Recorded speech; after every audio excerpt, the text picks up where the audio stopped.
Good afternoon. आज CTET की class में साइंस पेडागोजी का जिक्र करेंगे। साइंस पेडागोजी में क्या क्या पढ़ना है उसके बारे में जानेंगे। हर एक स्टूडेंट को साइंस पेडागोजी बहुत टफ लगता है कि साइंस का कंटेंट तो हम पढ़ लेते हैं एनसीईआरटी से अकॉर्डिंग टू सिलेबस, लेकिन पेडागोजी किस तरह से कंप्लीट करना चाहिए, पेडागोजी किस तरह से पढ़ना चाहिए। आइए देखते हैं पेडागोजी में क्या क्या पढ़ना है। पहला जो आपका टॉपिक है विज्ञान की प्रकृति और संरचना, यानी साइंस का नेचर जानना है और उसका स्ट्रक्चर जानना है, नेचर और स्ट्रक्चर को जानना है। चलिए, दूसरा टॉपिक है प्राकृतिक विज्ञान, लक्ष्य और उद्देश्य। जो नेचुरल साइंस है उसके क्या उद्देश्य हैं और क्या इसके एम है, एम और ऑब्जेक्टिव। आइए, तीसरा है विज्ञान को समझना और उसकी सराहना करना, यानी इंग्लिश क्या है, अंडरस्टैंडिंग एंड अप्रिशिएटिंग साइंस। विज्ञान को समझेंगे और उसका हम क्या करेंगे, सराहना करेंगे, अप्रिशिएट करेंगे। जो नेक्स्ट टॉपिक है दृष्टिकोण, एकीकृत दृष्टिकोण, यानी अप्रोचेज को समझेंगे। अप्रोचेज में इंटीग्रेटेड अप्रोच को समझेंगे। इंटीग्रेटेड अप्रोच, दृष्टिकोण कहने का मतलब हुआ कि हम साइंस को किस नज़रिया से पढ़ाएंगे। हर एक टीचर का अलग अलग दृष्टिकोण होता है, पढ़ाने का अलग अलग दृष्टिकोण होता है। अब जो हम साइंस पढ़ाते हैं वो क्या है, कुछ ऐसे अप्रोच हैं जो सभी पर लागू होता है, जैसे कोलैबोरेटिव अप्रोच, जैसे आपके कंस्ट्रक्टिविस्ट अप्रोच, जैसे आपका इंटीग्रेटेड अप्रोच, यानी हर एक विषय वस्तु को हम एक समाहित करके हम क्या करते हैं, पढ़ाते हैं। तो ये क्या है, इंटीग्रेटेड अप्रोच है। प्रेक्षण, प्रयोग, अन्वेषण, विज्ञान की प्रकृति, यानी ऑब्जर्वेशन से क्वेश्चन रहता है। ऑब्जर्वेशन से क्वेश्चन रहता है।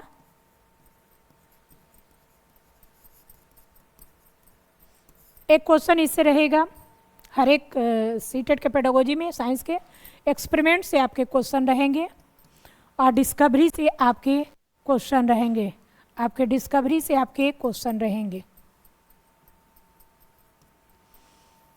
जिसे हम क्या समझेंगे, मेथड ऑफ साइंस, यानी मेथड से आपके क्वेश्चन रहेंगे। आइए, इनोवेशन से क्वेश्चन रहते हैं, नवाचार से क्वेश्चन रहते हैं। एक साइंस टीचर को किस नए तरीके से बच्चों को पढ़ाना चाहिए, यानी इनोवेशन से आपके क्वेश्चन रहते हैं। टीचिंग लर्निंग मटेरियल, पाठचर्या सामग्री, सहायता सामग्री, ये text material aids, teaching TLM जिसे हम कहेंगे, टीचिंग लर्निंग मटेरियल।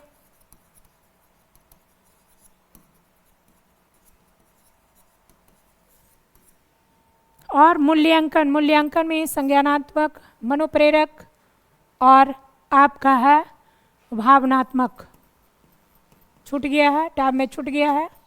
अफेक्टिव भावनात्मक, मनोप्रेरक साइकोमोटर और संज्ञानात्मक कॉग्निटिव।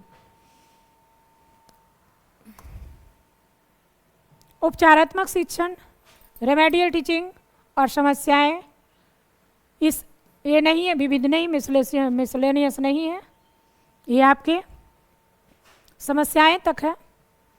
आइए, इम्पॉर्टेंट क्या क्या है इसे आप समझें, क्या क्या इम्पॉर्टेंट है। पहला जो टॉपिक है ध्यान देना है, मेन रूप से पहला विज्ञान की प्रकृति और उसकी संरचना के बारे में देना है, एम्स और ऑब्जेक्टिव के बारे में देना है। दूसरा चैप्टर को ध्यान रखना है। तीसरा चैप्टर जो है आपके अप्रोचेज को ध्यान देना है और चौथा चैप्टर जो मेथड को ध्यान देना है, यानी चैप्टर टॉपिक है, चौथा टॉपिक है मेथड को ध्यान देना है। पांचवा टॉपिक है इनोवेशन को ध्यान देना है और छठा टॉपिक है टीचिंग लर्निंग मटेरियल को ध्यान देना है। सातवां टॉपिक है मूल्यांकन को ध्यान देना है। इतना सारा, यानी 7 टॉपिक पर आप फोकस कर करके आप पेडागोजी को सही कर सकते हैं। आपका 1 महीना टाइम बचा है और अपनी रणनीति 1 महीना के अनुसार ही बना ले। पेडागोजी का 7 टॉपिक और कुछ साइंस का टॉपिक जो आपके सिलेबस में है उसे कर लें, ये साइंस हो गया। मैथ्स का भी उसी तरह से होगा, कुछ कंटेंट का टॉपिक चूज कर लें और कुछ पेडागोजी का टॉपिक चूज कर लें और दोनों मिला करके आप तैयारी करें, 1 महीना में टाइम बांध दें, जिसके अनुसार आप तैयारी अच्छी तरह से कर ले सकते हैं। आगे आइए देखते हैं हम मूल्यांकन जो सबसे इम्पॉर्टेंट है। ये मूल्यांकन इवैल्यूएशन सब में, यानी मूल्यांकन से जो क्वेश्चन होते हैं हर एक पेपर के, हर एक सब्जेक्ट के टॉपिक में क्या होते हैं, इंक्लूड होते हैं। यानी आप समझ लीजिए पेपर 1 और पेपर 2 में आप सीडीपी में भी देखिए वही रहेगा, लैंग्वेज में देखिए वही रहेगा, लैंग्वेज 1 में, लैंग्वेज 2 में भी रहेगा, एसएसटी में रहेगा, उसके बाद साइंस एंड पेडागोजी में, साइंस एंड मैथ्स में रहेगा, साइंस एंड मैथ्स में रहेगा, और आपके ईवीएस में रहेगा। इस तरह से सारे में आपको मूल्यांकन देखने को मिलेगा। रही बात की क्वेश्चन उसी के अनुसार रहेगी जो विषय को आप टैकल कर रहे हैं। आइए देखते हैं, कुछ क्वेश्चन को हम देखेंगे और समझेंगे। पहला क्वेश्चन है, अब देखिए कुछ जो क्वेश्चन होते हैं वो साइंस और एसएसटी पेडागोजी में इंक्लूड होते हैं और सीडीपी में नहीं होते हैं, जबकि मूल्यांकन के ही क्वेश्चन होते हैं। तो उसके कंटेंट से क्वेश्चन लेकर करके पेडागोजी में डाल देता है। थोड़ा ध्यान रखिए, बेसिक वही रहता है। अब कह रहा है कि पहला क्वेश्चन है मूल्यांकन के लिए खुली पुस्तक प्रश्नों के विषय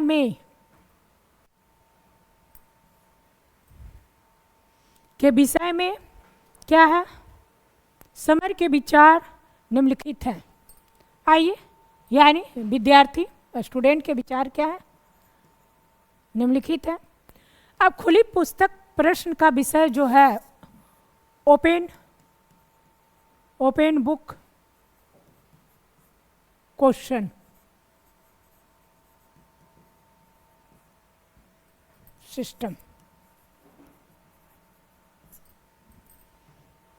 ओपन बुक क्वेश्चन या ओपन बुक एग्जामिनेशन बोल सकते हैं।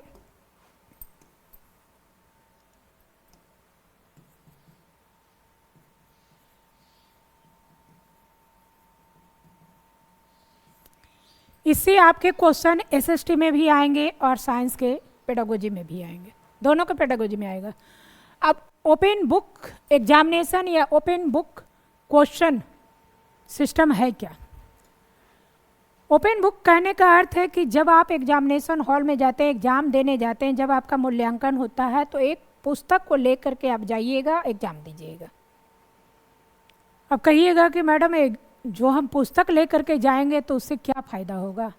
पहली बात है कि जो आपका नपा तुला हुआ क्वेश्चन आता है उससे बच्चे क्या करते हैं, चीट बना कर करके उसे समझ करके याद कर करके रख लेते हैं और जाके चीट से लिख देते हैं। पहली बात है, इस सिस्टम को अपनाएंगे तो चीट जो करने की प्रक्रिया है बच्चों में वो रुक जाएगी, यानी नकल करने की प्रवृत्ति पर क्या लगेगा, रोक लगेगा। दूसरी बात है, जो बच्चे याद कर लेते हैं कि इतना ही क्वेश्चन आएगा, इसे हम याद कर करके हम जाके एग्जामिनेशन में दे देते हैं, वहाँ पर उनको क्या हो जाएगा, रोक हो जाएगा। अब पुस्तक लेकर के जाएंगे, यदि वो पुस्तक को पढ़े रहेंगे, एनालिसिस किए हुए रहेंगे, सब कुछ किए हुए रहेंगे, तब जा कर के पुस्तक से क्वेश्चन ढूंढ करके आंसर को लिख सकते हैं। अब आप अपने साथ बुक ले जाइएगा तो इससे आपका रटंत प्रणाली क्लियर नहीं होगा, रटंत प्रणाली पे क्या होगा, रोक लग जाएगा। होगा क्या, आपका बोधात्मक ज्ञान होगा, चिंतन होगा, मनन होगा, और आप में समस्या समाधान करने की प्रवृत्ति डेवलप होगी, जिससे आपका व्यक्तित्व होगा जो होगा आलोचनात्मक चिंतन वाला।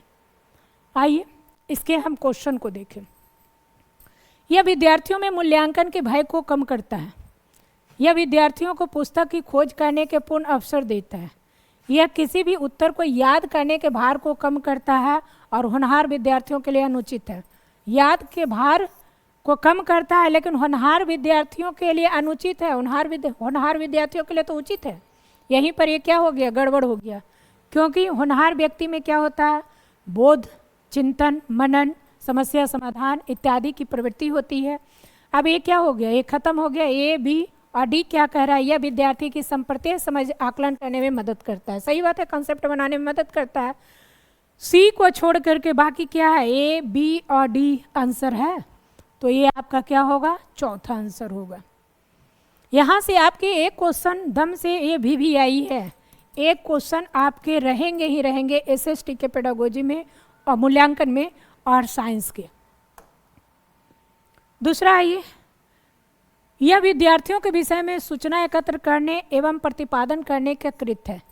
यह अधिगम की गुणवत्ता पर निर्णय सुनाना है, निम्नलिखित में से क्या सही है। अब कह रहा है कि यह विद्यार्थियों के विषय में सूचना एकत्र करने एवं प्रतिपादन करने का कृत्य है।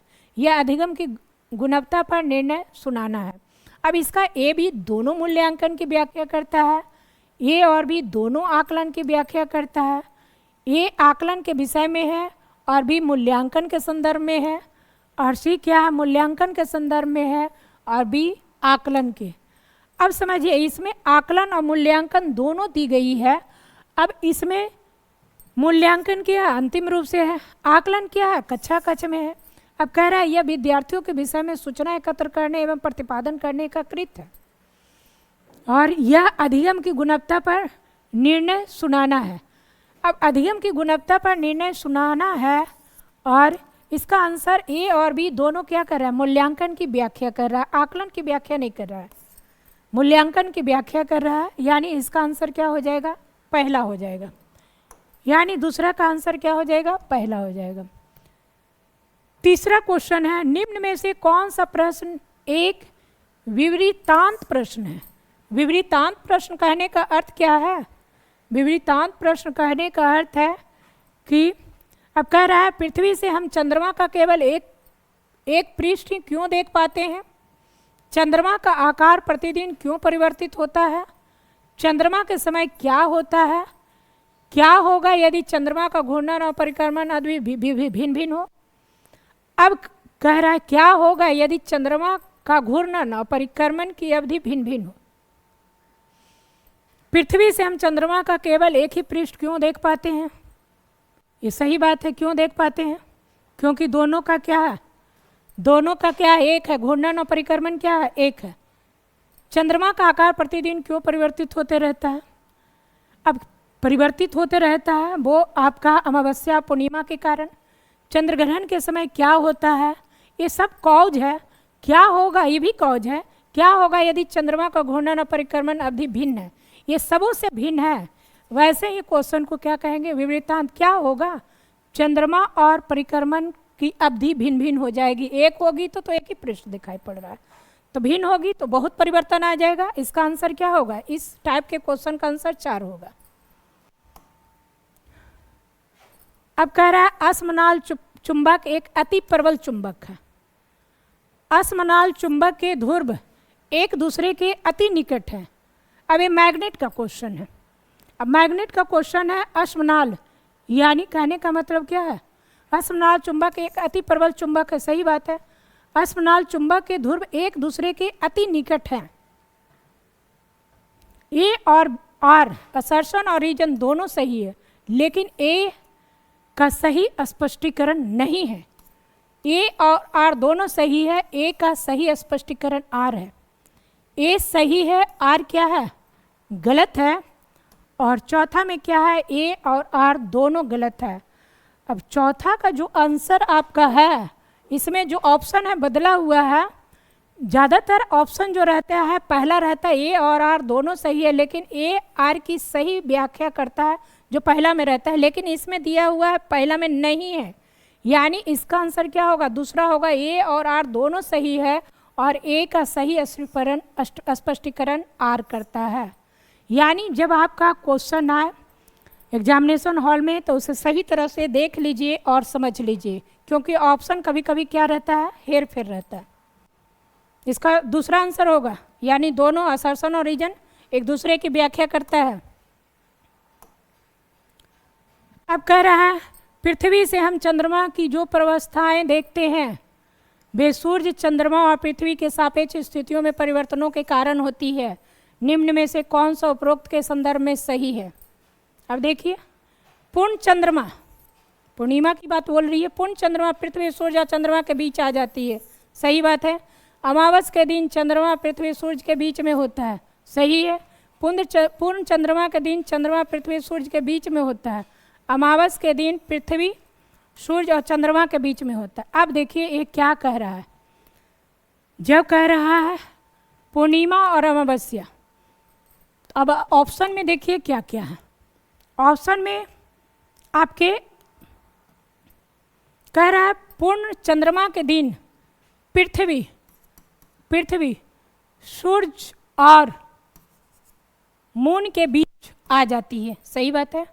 अमावस के दिन चंद्रमा पृथ्वी और सूर्य के बीच आ जाती है, यानी पहला और दूसरा होगा, ए और बी होगा, यानी पहला आंसर है, बाकी और कोई नहीं होगा।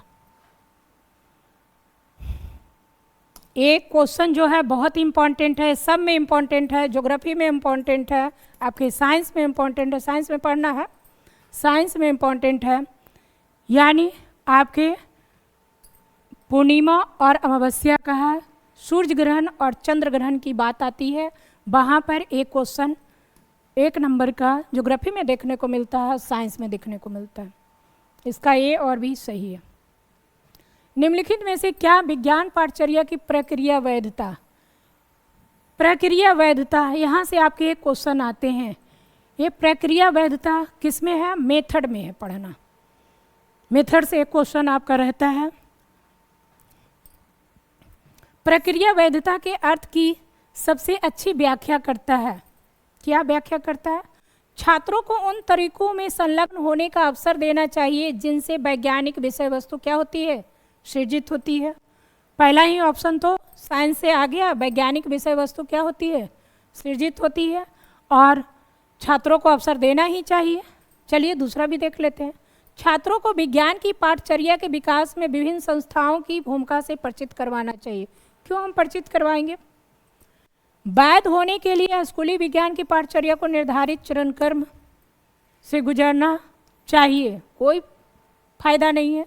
पाठचर्या की विषय वस्तु को सही और त्रुटि मुक्त होना चाहिए, विषय वस्तु को सही और त्रुटि मुक्त होना चाहिए। देखिए, जिस समय पाठचर्या बनाई जाती है उसी कंटेक्स्ट में बनाई जाती है, उस समय जो समय चल रहा है उसी के परिवेश के अनुकूल बनाई जाती है, इसलिए हम नहीं कह सकते हैं कि त्रुटि मुक्त है या त्रुटिपूर्ण है। तो ये हर एक के डिसीजन पर निर्भर करता है। इसका आंसर क्या होगा? अच्छी व्याख्या करता है, पहला है। जब आपके क्वेश्चन आते हैं तो हर एक का एनालिसिस कीजिए, क्या कह रहा है। कक्षा परीक्षा के समय शिक्षक ने निम्न प्रश्न दिया था। किसी गतिशील वस्तु की चाल का अर्थ है वह कितनी दूर तक जाएगी, उसमें कितना बल है, वह कब तक गतिमान रहेगी, वह नियत समय अंतराल में कितनी दूर तक जाएगी। निम्न में से किस संज्ञानात्मक प्रक्रिया का उपरोक्त प्रश्न में मूल्यांकन हो रहा है? अब ये जो है एक बात जान लीजिए, संज्ञानात्मक कॉग्निटिव एस्पेक्ट में हम देखते हैं किन किन चरण से गुजरना पड़ता है। पहली बात तो नॉलेज होता है, ज्ञान। दूसरा होता है अंडरस्टैंड, समझ। तीसरा होता है एप्लीकेशन, अनुप्रयोग।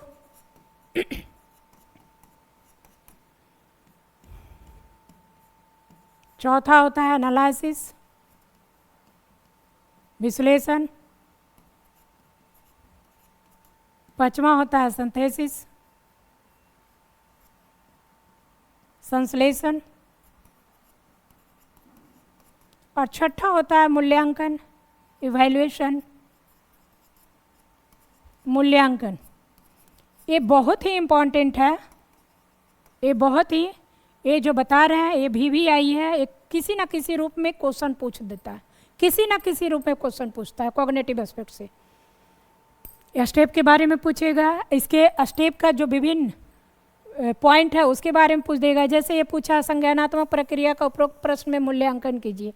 वह कितनी दूर तक जाएगी, उसमें कितना बल है, वह कब तक गतिमान रहेगी, वह नियत समय अंतराल में कितनी दूर तक जाएगी। ये क्या बता रहा है? ये अंडरस्टैंड की बात कर रहा है, समझ की बात कर रहा है।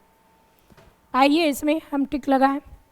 समझ, ना अनुप्रयोग की बात कर रहा है, ना संश्लेषण की बात कर रहा है, ना विश्लेषण की बात कर रहा है, ये अंडरस्टैंड की बात कर रहा है, तो अंडरस्टैंड लगाएंगे। इस तरह के क्वेश्चन रहेंगे मूल्यांकन में। आप आसान से आराम से बनाइएगा, थोड़ा सा आप डिस्टर्ब होइएगा, क्वेश्चन डिस्टर्ब हो जाएगा। निम्न में से किसके अतिरिक्त अन्य सभी तर्कसंगत सोच को विकसित करने के लिए उपयुक्त है? अब कह रहा है कि निम्न में से किसके अतिरिक्त मतलब छोड़ करके अन्य सभी तर्कसंगत सोच को विकसित करने के लिए उपयुक्त है। बाकी सब क्या है? तर्कसंगत, यानी तर्कसंगत कहने का मतलब क्या है? एनालिटिकल,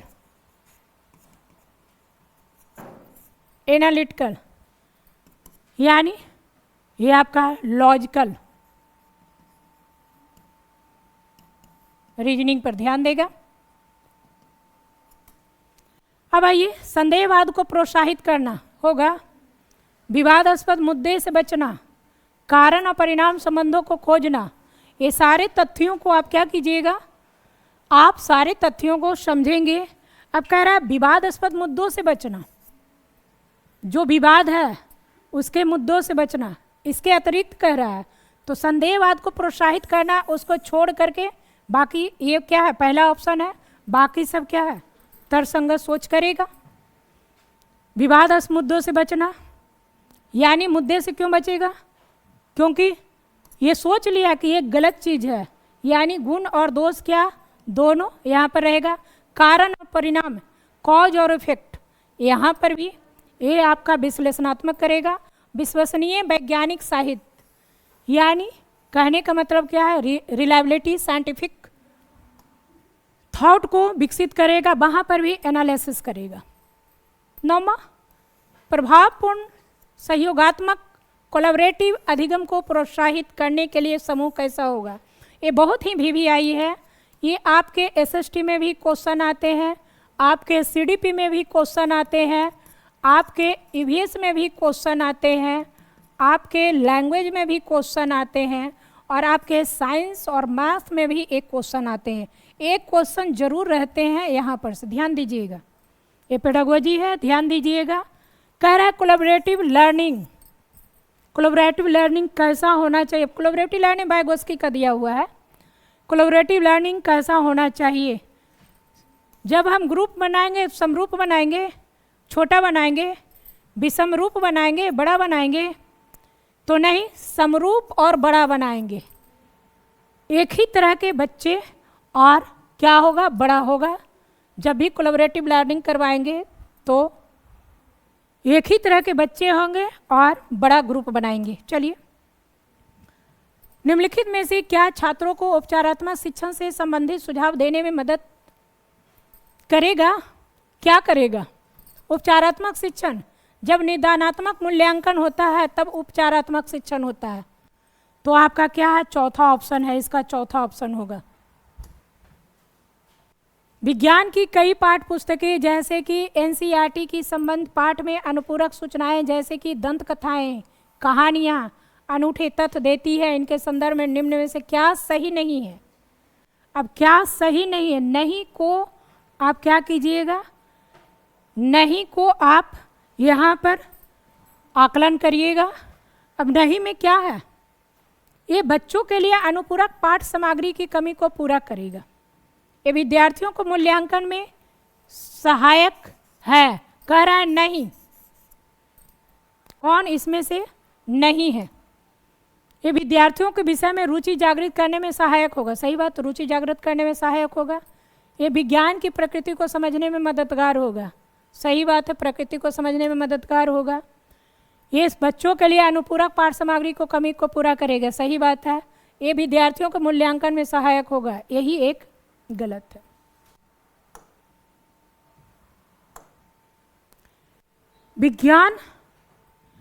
विज्ञान के मूल्यांकन के लिए निम्नलिखित में से कौन सी कथन सही है?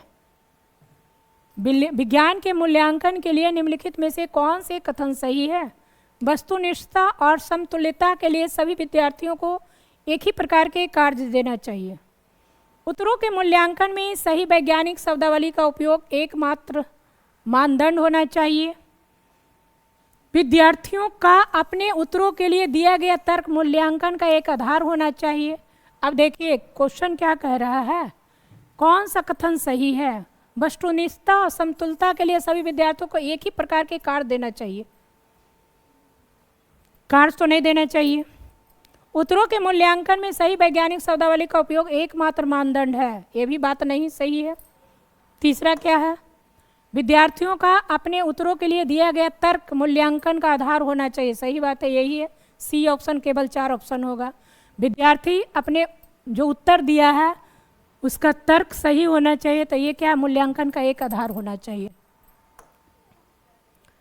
विज्ञान सीखने जैसे आकलन, सीखने जैसे आकलन, सीखने के रूप में आकलन, ये एक क्वेश्चन जरूर रहता है, कहूँ ना कहूँ रहता है। इसका क्या होगा, स्वमूल्यांकन, ये भी आई है, भी आई है।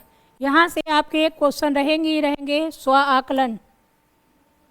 कोई विज्ञान शिक्षिका अपने छात्रों का विभिन्न प्रक्रमण कौशलों में मूल्यांकन करना चाहती है। छात्रों के विभिन्न प्रक्रमण कौशलों का मूल्यांकन करने के लिए नीचे दिया गया कौन सा साधन सर्वाधिक उपयुक्त है। अब कह रहा है 4 को दिया गया है प्रक्रमण कौशल, प्रक्रमण कौशल का मूल्यांकन करने के लिए 4 ऑप्शन दिया गया है। क्वेश्चनायर, प्रश्नावली, कागज पेंसिल परीक्षण, ये तो दम से नहीं होगा। साक्षात्कार, इंटरव्यू, प्रश्नावली, क्वेश्चनायर, सबसे बढ़िया क्या है, ऑब्जर्वेशन लिस्ट। बेहतर और सबसे ज़्यादा ऑब्जर्वेशन को मानते हैं, प्रेक्षण सूची इंपॉर्टेंट। दूसरा ऑप्शन है इसका। विज्ञान शिक्षा द्वारा छात्रों में अभिव्यक्तियों और मूल्यों के विकास के मूल्यांकन के लिए निम्नलिखित में से कौन सी तकनीक सबसे अधिक उपयुक्त होगी। सबसे वही क्वेश्चन है जो आप 14 क्वेश्चन देखें, 15वां क्वेश्चन भी वही है, ध्यान से पढ़िए। पहला है अवलोकन, वहाँ पर प्रेक्षण सूची है, यहाँ पर अवलोकन है। कागज पेंसिल, कागज पेंसिल परीक्षण क्या है, इरिटेंट है। जांच सूची, चेकलिस्ट, सही है, रेटिंग स्केल। लेकिन सबसे कौन सी तकनीक सबसे अधिक उपयुक्त है, सब में ज़्यादातर में एप्लीकेबल होता है ऑब्जर्वेशन, अवलोकन। तो ये आपका पहला ऑप्शन है, ये बहुत भी आई है, ये सब जगह आएगा। अब इसमें बहुत सारे ऐसे क्वेश्चन हैं जो लगातार देखने को मिलते हैं। आपका यहाँ पर 14 नंबर भी क्वेश्चन है, वहाँ पर भी ये 14-15 एक ही टाइप का क्वेश्चन है। देखिए प्रश्न सूची है, यहाँ पर भी सभी जगह देखने को मिलेगा। आकलन, सीखने जैसे आकलन या सीखने के रूप में आकलन, स्व आकलन से क्वेश्चन हर एक जगह रहता है। तो इस तरह से हम देखेंगे तो पाएंगे कि मूल्यांकन में अधिकतर जो क्वेश्चन देखने को मिलता है, थोड़ा सा हटा करके सभी जगह आपके वही सारे क्वेश्चन रहेंगे। और थोड़ा ध्यान दीजिए, एसएसटी साइंस जो भी मैथ पेडागोजी वाले स्टूडेंट हैं, थोड़ा सा ध्यान दीजिए अपने सब्जेक्ट पे। धन्यवाद।